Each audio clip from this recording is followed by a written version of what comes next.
Avis vascular centre మన దేశంలోనే the best varicose vein hospital. ఇప్పుడు మీకేం కావాలి? స్థితి కావాలి. స్థితి అంటే నిర్వహణ శక్తి కావాలి. కొన్ని సంకల్పములను మనస్సు చేస్తుంది, వీటిని విడగొట్టగలిగిన ప్రజ్ఞ కావాలి. అది వ్యగ్రతతో ఇవాళ ఈ పని చేయి అంటుంది, నేను చేయను.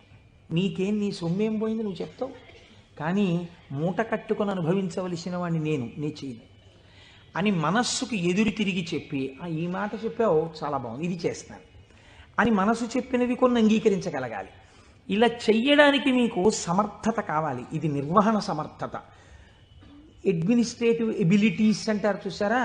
ఒక కుర్చీలో కూర్చుంటే ఆయన ఆఫీసర్ గారు, ఆ కుర్చీకి ఒక శక్తి ఉంటుంది. ఆ శక్తిని పొంది ఉన్నవాడు స్థితికారకుడు. స్త్రీగా చెప్తే నారాయణి అమ్మవారు, పురుషుడిగా చెప్తే శ్రీ మహావిష్ణువు. ఆయన స్థితికారుడు. కాబట్టి మీరు ప్రాతకాలమునందు తప్పకుండా విష్ణునామం చెప్పాలి. మీరు పూజామందిరంలోకి వెళ్ళి కూర్చోగానే విష్ణునామంతో ప్రార్థన ప్రారంభం కావాలి. అందుకే ఓం కేశవాయ స్వాహ, ఓం నారాయణాయ స్వాహ, ఓం మాధవాయ స్వాహ, గోవింద విష్ణు మధుసూదన త్రివిక్రమ వామన శ్రీధర హృషికేశ పద్మనాభ దామోదర సంకర్షణ అని ఒకవేళ మనకి సరిగ్గా చెప్పడం చేత కాదేమో అని ఋషులు నిర్ణయించేశారు. అసలు పూజ ప్రారంభమే ఆచమనంతో, ఆచమనం విష్ణునామాలతో. ఆ విష్ణువు యొక్క శక్తి మీ యందు ప్రసరిస్తే మీకు సాయంకాలం వరకు ఆ ప్రజ్ఞ అలా వెడుతుంది. ఎందుకంటే జాగృతిలో ఉన్నప్పుడే మీరు ఇంద్రియాలని మనస్సుని ఈశ్వర స్వాధీనం చెయ్యాలి. దీనికి కావలసిన ప్రజ్ఞ, మీ ఆలోచనల్ని చక్కదిద్దుకోగలిగిన ప్రజ్ఞ మీ యందు ప్రసరిస్తుంది. కాబట్టి విష్ణు పూజతో రోజు ప్రారంభం కావాలి, విష్ణునామంతో ప్రారంభం కావాలి. తరువాత మీరు అభిషేకం చేసుకోవచ్చు, శివార్చన చేయవచ్చు. నేను అలా చెయ్యవద్దని నేను చెప్పట్లేదు. విష్ణునామంతో ప్రారంభించాలి. మనకి భగవంతుడు ఒక్కడే, కానీ మనకి ప్రయోజనం చేకూర్చడానికి అన్ని రూపాలని పొందాడు. రాత్రి నిద్రపోయే ముందు శాస్త్రం అంది 11 మార్లు. ఇంకా నువ్వు నామని చెప్పేసిన తర్వాత ఇక మాట్లాడకూడదు.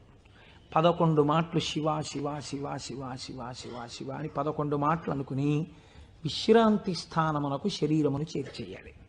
ఇక పడుకున్న తర్వాత ఇక మాట్లాడడం. ఇప్పుడు ఈ శివానుగ్రహం స్వల్పకాలిక లయం. సృష్టిని దర్శనం చేశాడు, స్థితికారకుణ్ణి ప్రార్థన చేశాడు.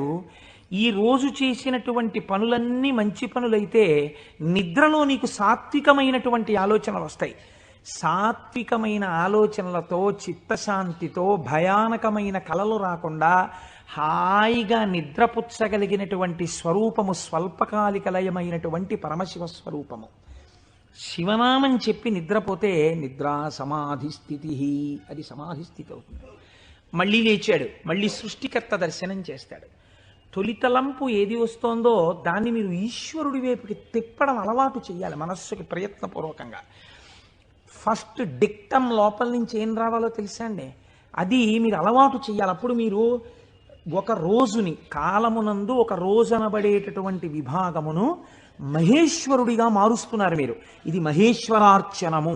ఒక రోజు మహేశ్వరుడైంది, మీరు ఆ మహేశ్వరార్చన చేత మీరు మహేశ్వరుడైనారు.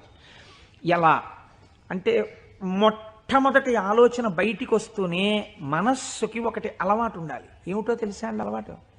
ఇది చిత్రంగా ఉంటుంది. చిలకకి సహజ స్వభావం ఏమిటి? మీరు ఒక పంజరంలోంచి బయటికి తీస్తే ఎగిరిపోవడం. కానీ కొంతమంది చిలక ప్రశ్న అని జ్యోతిష్యం చెప్పేవాళ్ళు ఉంటారు. వాళ్ళు పంజరంలోంచి తలుపు పైకెత్తి చిలకని బయటికి పిలుస్తారు. చిలక బయటికి వచ్చి ఎగిరిపోదు. ఎగిరిపోకుండా వచ్చి అక్కడ పెట్టిన పుస్తకాలని ముక్కు పెట్టి లాగి ఒక పుస్తకాన్ని నుంచి లోపలికి వెళ్ళిపోయి కూర్చుంటుంది. ఆయన తలుపు వేయలేదనుకోండి, అది ఎగరదు, అందులోనే కూర్చుంటుంది. అదేంటి స్వేచ్ఛగా ఎగిరే చిలక ఎగరకుండా ఇలాంటి పనులు చేయడం ఏంటి అంటే ఆయన అలా తర్ఫీదు ఇచ్చాడు దానికి, అందుకని అది అలా ప్రవర్తిస్తుంది. మీరు కూడా మీ మనస్సుకి తర్ఫీదు ఇవ్వడం మీకు రావాలి. నిద్ర లేవగానే అది మొదటి సంకల్పం ఏం చెప్పాలో తెలుసా అండి? ఇప్పుడు నీ ఇంట నీ ఆరాధ్య దైవము, నీ కులదైవం ఎవరున్నారో వారు నువ్వు పడుకున్న వైపు నీ తల ఇటువైపు ఉన్నది. సాధారణంగా నిద్రపోయేటప్పుడు ఎడమ వైపుకి నిద్రపోమ్మని శాస్త్రం.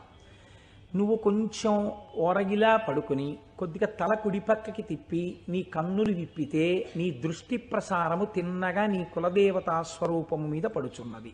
అది లక్ష్మీనారాయణులు కానివ్వండి, పార్వతీ పరమేశ్వరులు కానివ్వండి. నేను దాని యందు అభ్యంతర ప్రకటన చెయ్యను, ఉన్నది ఒకటే పరబ్రహ్మం. కనుక ఇది మొదటి ఆలోచన కావాలి. ఇది మనస్సుకి మీరు అలవాటు చేయాలి. అంతేకాని టైం అయిపోతోందని గడియారం వంక చూస్తూ కంగారుగా లేవడం అలవాటు కాకూడదు. మీ తల తిప్పి మీ కళ్ళు విప్పితే మీ మొట్టమొదటి దృష్టి ఇలా చెదురుతూ బాగా నిద్రపోయినటువంటి కనులలోంచి జరిగిన మొదటి కిరణ ప్రసారము పరమేశ్వర మూర్తి మీద పడడము చేత పరావర్తనము చెంది ఆ పార్వతీ పరమేశ్వర లేక లక్ష్మీనారాయణ దర్శనము ఇక్కడ జరిగి ఈ కంటితో చూసి లేచిన తర్వాత కాలు పెట్టే ముందు మనస్సు మళ్ళీ సముద్రవసనే దేవి పర్వత స్తనమండలే అని ఒక శ్లోకం చెప్పి కిందకి దిగగానే, గురువుగారు మీరు నాకు ఉపదేశం చేశారు, మీరు చెప్పిన బుద్ధితో ఈనాటి నా రోజు గడుచుగాక అని నేల మీద పడి గురువుగారి పాదాల్ని ఒక్కసారి మనస్సులో ధ్యానం చేసి వారి పాదాలకి శిరస్సు తాటించి పైకి లేవడం. ఇది మీకు అలవాటైందనుకోండి, మీకు తెలియకుండా మీరు మొదటి ఆలోచన రావడానికి సాక్షి. ఇప్పుడు ఈ ఆలోచనని మీరు ఒక దిశానిర్దేశం చేస్తున్నారు. ఇది స్థితికారకత్వం. అసలు నిజంగా ఒడిసి పట్టడం, ఇలా తిప్పడాన్ని యథార్థమునకు ఒక రోజును మహేశ్వరుడిగా మార్చుట కాకుండా ఎక్కడో మహేశ్వరుడు ఉన్నాడు, ఆయన సృష్టికర్త స్థితికర్త ప్రళయకర్త. మీరెప్పటికీ సృష్టికర్త స్థితికర్త ప్రళయకర్త దర్శనం చేస్తారు? లలితా సహస్రనామంలో లలితా అష్టోత్తరంలో అమ్మవారికి ఒక నామం ఉంది, భావనామాత్ర సంతుష్టాయై నమః. మీ భావన ఎలా ఉందో దాని చేత ఆవిడ సంతుష్టురాలవుతుంది, ఆవిడ ఆనందిస్తుంది. ఇక్కడ మీరు భావన చేస్తుంటే ఈ శక్తి అంతా ఆవిడే. ఇక్కడ ఉన్న శక్తి, ఇక్కడ ఉన్నటువంటి ప్రకృతి వికారమైన శరీరం ఆవిడే. ఇది ఆయన్ని కోరుతోంది. దీన్ని దానితో కలపాలని ఆవిడ తెర పైకెత్తుతుంది. ఇది మాయా అన్న అవనిక ఒక రోజున పైకెత్తేస్తుంది ఆవిడ. అప్పుడు మీరు దాంతో కలుస్తారు. ఇది జీవితంలో అనుసంధాన ప్రక్రియగా వెళ్ళవలసినటువంటి మహేశ్వర స్వరూపం. అంతేకాని మహేశ్వర స్వరూపం అనగా ఏదో దేవతలందరి చేత పూజింపబడువాడు, నేను దాన్ని దోషం అంటలేదు, నేను తప్పంటలేదు. కానీ మీరు అలా అనుసంధానం చేసుకుంటే అది భక్తికి బాగా పనికొస్తుంది. అందులో నేను ఎంతమాత్రము దోషమెంచను. కానీ మీకు ఇది నిత్య జీవితమునందు అలవాటులోకి తెచ్చుకోవలసినటువంటి ప్రక్రియ. మీరు ఇలా దర్శనం చేస్తూ వెళుతున్నారనుకోండి, మీ లయ పరమశివుడు.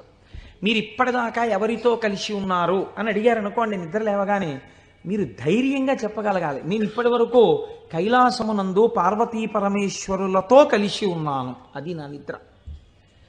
ఎందుచేత? నా నిద్రని నేను అలా స్వీకరించాను పడుకోబోయే ముందు.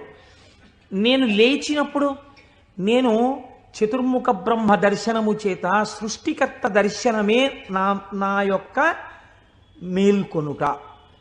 నా పూజామందిర ప్రవేశము స్థితికర్త యొక్క ప్రార్థన. నా నిన్నటి రోజు సృష్టికర్త స్థితికర్త ప్రళయకర్తల యొక్క సమాహారము, మహేశ్వర స్వరూపముగా నా చేత ఉపాసన చేయబడిన కాలము. కనుక నేనెవరినయ్యాను? మహేశ్వరోపాసన చేత నేను ఒక మహేశ్వరుడనైనాను. ఇది మీ జీవితమునందు రావలసిన ప్రక్రియ.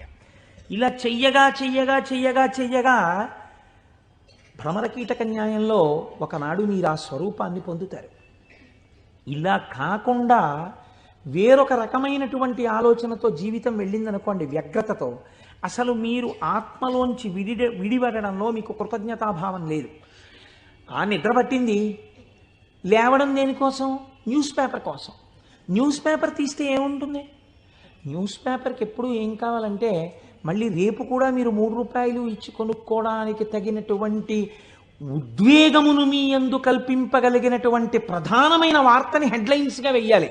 అది పేపర్ టెక్నిక్.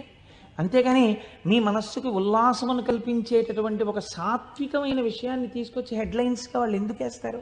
పేపర్ని కూడా మీరు దోషం పట్టకూడదు. అది వాళ్ళ యొక్క జీవన విధానం, అది పేపర్ యొక్క లక్షణం. అందరూ అలా కోరుకుంటున్నారు. కాబట్టి అందులో ఉద్వేగం ఉండి తీరుతుంది.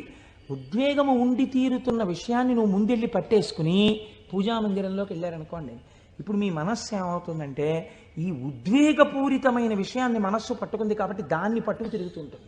ఇక్కడ ఓం కేశవాయ స్వాహ, ఓం నారాయణాయ స్వాహ, ఓం మాధవాయ స్వాహ అంటుంటాడు.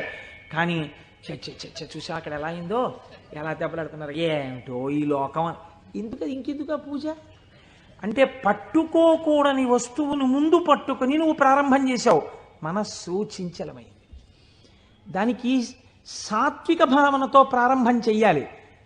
పరమ సత్వగుణ ప్రధానుడై స్థితికారకుడై నీ మనస్సుని ఆహ్లాదపూరితముగా ఉంచి ఈశ్వరాభిముఖం చేయగలిగిన శక్తి విష్ణు శక్తి.